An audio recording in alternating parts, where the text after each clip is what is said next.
तो सुन लो, ये कुछ बिकाऊ टट्टू ये जो साफत कर रही है, मैंने नोट भी खा, मेरा मूड बने। चोरों डाकों के खिलाफ आवाज उठा के इनका वो हाल करना है कि इनको पाकिस्तान में जगह ना मिले। लीग चलाओगे, डरोगे तो नहीं?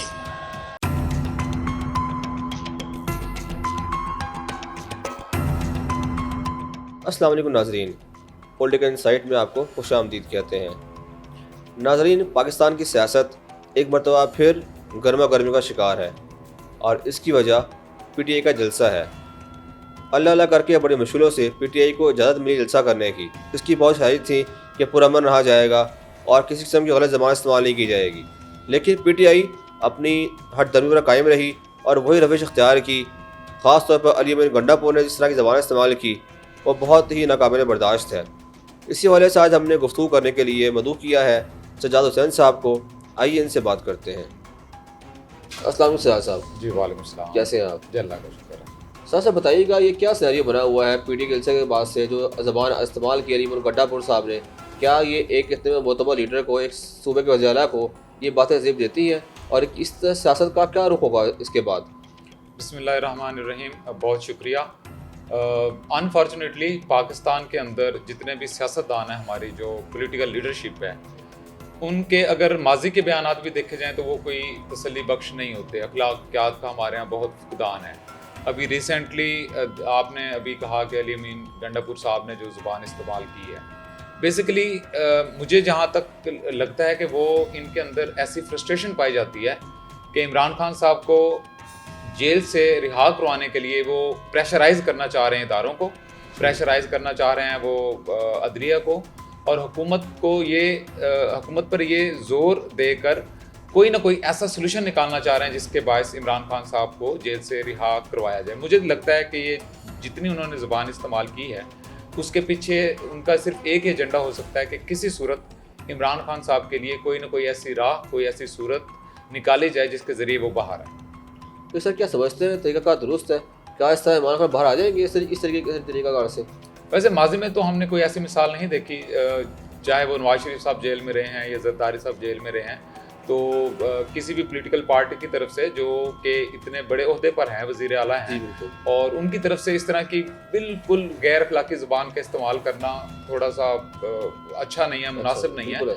तो ऐसा करने से मेरा नहीं ख्याल कि कोई सूरत हाल बेहतर होगी। अच्छा, मुझे लगता है कि इनकी स्पीच के बाद, अली अमीन गंडापुर की स्पीच के बाद पीटीआई ज़्यादा मुश्किलात का शिकार हो गई है। अगर कोई एक आध रास्ता उनके लिए बचा भी था डायलॉग का, या वो बीच में सुनने भी आ रहा था कि बैरिस्टर वो जो इन्होंने एक इंटरव्यू में भी कहा था तर्जमान पीटीआई रऊफ हसन साहब ने कि कोई ना कोई ऐसा रास्ता है कि इमरान साहब थोड़ी सी लचक दिखा रहे हैं कि मुज़ाकरात वो करने लगे हैं, लेकिन अब मेरे ख्याल में वो डोर भी क्लोज हो जाएगा, तो पीटीआई के लिए थोड़ी सी मजीद मुश्किलात आने वाले दिनों में हो सकती है। ऐसा ही बताइए कि हमने देखा कि हनीमा खान जो हमशेरा है इमरान खान साहब की, वो जलसे में शरीक ज़रूर थी लेकिन उन्हें ख़िताब नहीं किया।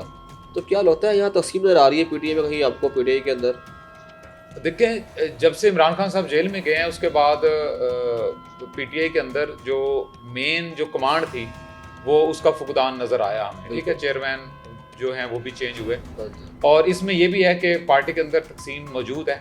कुछ धड़े ऐसे हैं जो अलीमा खान के साथ है, फीमेल्स हैं कुछ ऐसी, और कुछ हैं जो कहते हैं जिस तरह अली अमीन गंडापुर कहते हैं कि वो कुछ उनकी जो अलीमा खान साहिबा हैं उनका पॉलिटिक्स के अंदर इतना रोल नहीं होना चाहिए। तो तकसीम तो इनकी नज़र आ रही है।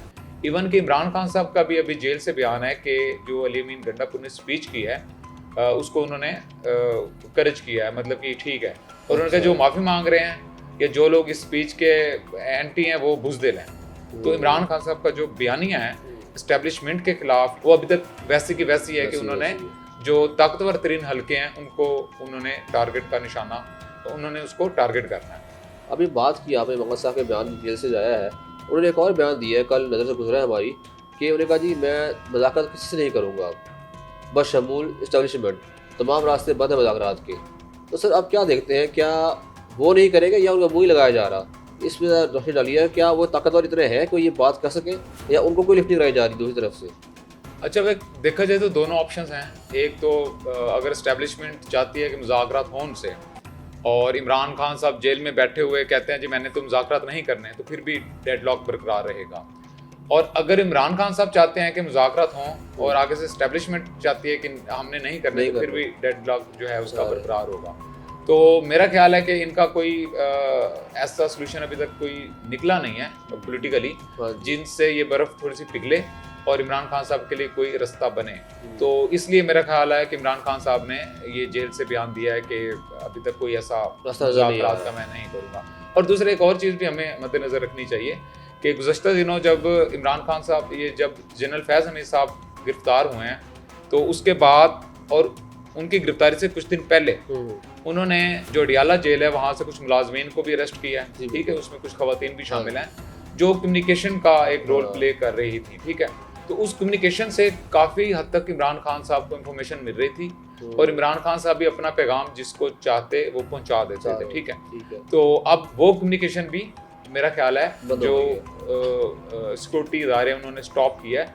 तो जो भी इमरान खान साहब का जो भी बयान आता है, हमें ये देखना होगा कि क्या वो बयान ऑथेंटिक है या नहीं है, क्योंकि जो र्यूमर्स का इस टाइम चल रहा है, जो र्यूमर्स चल रही हैं, इसमें एक सहाफ़ी को और एक टीवी चैनल्स को भी देखना पड़ेगा कि इमरान खान साहब से मुतालिक आप जो कोई भी न्यूज़ दे रहे हैं तो वो ऑथेंटिक कितनी है। तो ये सोर्स भी हमें चेक करना पड़ेगा कि क्या इमरान खान साहब ने ये स्टेटमेंट दी है या नहीं। जैसा हमने देखा कि जलसे के बाद से पीटीआई के घिरा और तंग हो गया है, उनके जो बड़े बड़े लीडर हैं उनकी गिरफ्तारियाँ हो रही हैं, बहुत से लीडर छुपते फिर रहे हैं। ये तो इस सवाल में बताइएगा कि इसका तासुर आगे क्या होगा। और दूसरा वो कहते हैं हमें जलसा लाहौर में भी करना है, तो उसकी उस पर क्या असर पड़ेंगे? अगर गिरफ्तारियाँ लंबा पैमाने पर हो रही हैं तो क्या जलसा कर पाएंगे और उसकी क्या आगे जो है उसकी कंडीशन होगी? अच्छा, एक तो उम्मीद की किरण ये थी कि इनका जो 8 सितंबर का, वैसे अगस्त में करना चाह रहे थे, जो कि इनको एनओसी 2 दफे का मनसूख हुआ। सितंबर 8 के जलसे के बाद या उससे पहले तक ये उम्मीद थी कि जलसे के बाद कोई ना कोई ऐसी राह निकलेगी और ये पब्लिक पावर शो करवाएंगे। लेकिन ये हुआ कि वो एक स्पीच ने, अली अमीन गंडापुर साहब की स्पीच ने ही सारा काम खराब कर दिया।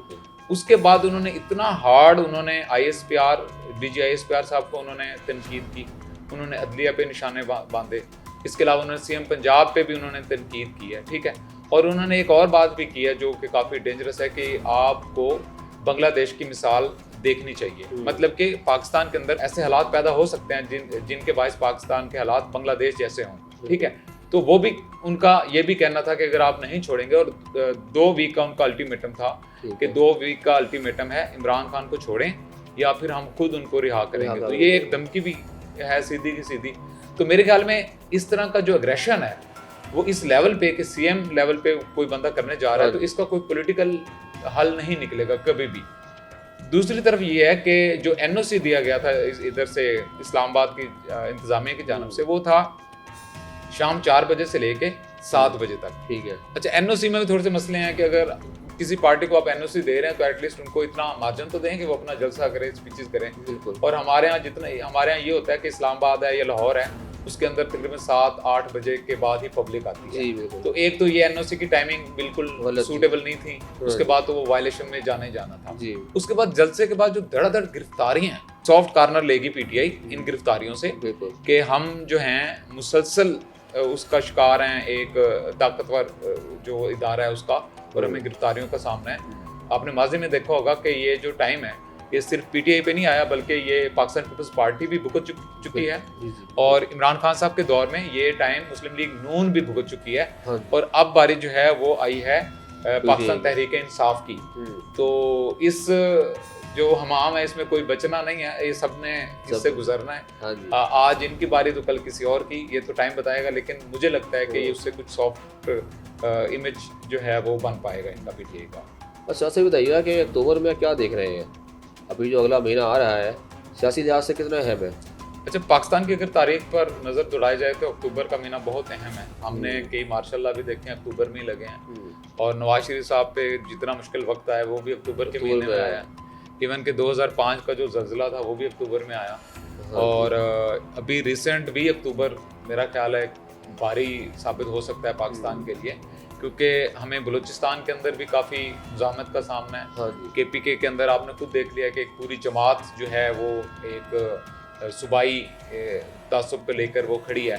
तो अक्टूबर के अंदर माइट भी कुछ मज़ीद जो हैं वो पाकिस्तान के जो पॉलिटिकल हालात हैं वो मज़ीद वो हो सकते हैं ख़राब, इसके चांसेस हैं क्योंकि अग्रेशन दोनों जानब से है जी बहुत ज़्यादा। एक तरफ अगर वो स्पीचेस हो रही हैं या इल्ज़ामात लगाए जा रहे हैं तो दूसरी तरफ भी फ़ौरन गिरफ्तार कर लिया जाता है। ठीक है, आपको ये भी याद होगा कि 2016 के अंदर जब चौधरी निसार साहब थे वज़ीर दाखिला तो तब भी एक काफ़िला जो है वज़ीर आला KP के परवेज़ खटक साहब की सरबराही में आया था स्वाबी से, तो उसके साथ भी इस तरह क्रेनें और काफ़ी सारी पब्लिक थी और काफ़ी ज़्यादा शेलिंग हुई, काफ़ी लोग ज़ख्मी हुए। तो वो भी नवंबर के महीने के अंदर उन्होंने 2 नवंबर को गालबन जलसा करना था जिसके बायस आ रहे, तो अभी हो सकता है ये PTI एक दफ़ा और अक्टूबर में या इसके एंड पे जाके वो लाहौर की तरफ आएँ। मेरा ख्याल है अगर लाहौर में आएंगे तो यहाँ पे ज़्यादा टफ टाइम होगा क्योंकि यहाँ पे जो सिक्योरिटी है वो काफ़ी टफ है और वहाँ से तो वो लेके आए हैं KPK से काफ़ी लोग, तो पंजाब में थोड़ा सा मुश्किल होगा, लेकिन हुकूमत को बड़ा दिल करना चाहिए। जो भी एक राइट होता है पॉलिटिकल पार्टीज़ को जलसों का, और उन्हें करें, आपका अपना मैदान हमारा अपना, आप करें। और ये सारी चीज़ें अफ़हाम व तफ़हीम के साथ जो है वो जलसों की सूरत में, और जलसों में कोई लैंग्वेज इस तरह की इस्तेमाल ना की जाए, ना जलसों में की जाए, ना पार्लियामेंट में, और ना ही सेनेट के अंदर इस तरह की ज़बान इस्तेमाल की जाए। इस तरह आप एक्सपोज हो जाता है, सियासतदान खुद एक्सपोज हो जाता है वो इस तरह की लैंग्वेज इस्तेमाल कर रहा है, और आप जो अवाम है उसको क्या तासुर दे रहे हैं, इसके अलावा आप अपने हमसायों को क्या तासुर दे रहे हैं, और पूरी दुनिया में आप क्या मैसेज दे रहे हैं कि पाकिस्तान के जो पॉलिटिशियंस हैं वो अखलाक से गिरी हुई बातें करते हैं, या उनकी जो लैंग्वेज है वो काफ़ी अब्यूजिव है। सर सर बहुत शुक्रिया वक्त देने का आपका। जी नाज़रीन, आपने गुफ्तगू सुनी सजाद साहब की, और यकीनन उन्होंने बहुत अच्छी बातें की। वाकई ऐसा ही है, सब कुछ करें जो चाहे करें, लेकिन ज़बान जो है वो गंदी इस्तेमाल कभी ना करें। ये बहुत बड़ा अलमिया है हमारे मुल्क का कि हम बिल्कुल आपस से बाहर हो जाते हैं जब भी हमारे हाथ मौका आता है। कुछ अर्सा पहले लग तो यह रहा था कि सियासत में बेहतरी आएगी, इमरान खान साहब हमारा हो गए थे मुज़ाकरात के लिए, लेकिन एक जलसे ने, एक तकरीर ने सब कुछ पलट कर रख दिया है, और इससे हालात जो हैं फिर मशकूक हो गए हैं आगे क्या होगा। हमारी दुआ है जो हो बेहतर हो और हमारे मुल्क के लिए बेहतर हो। अपनी राय से कमेंट सेक्शन में आगाह ज़रूर कीजिएगा। हमें दीजिए इजाज़त, शुक्रिया।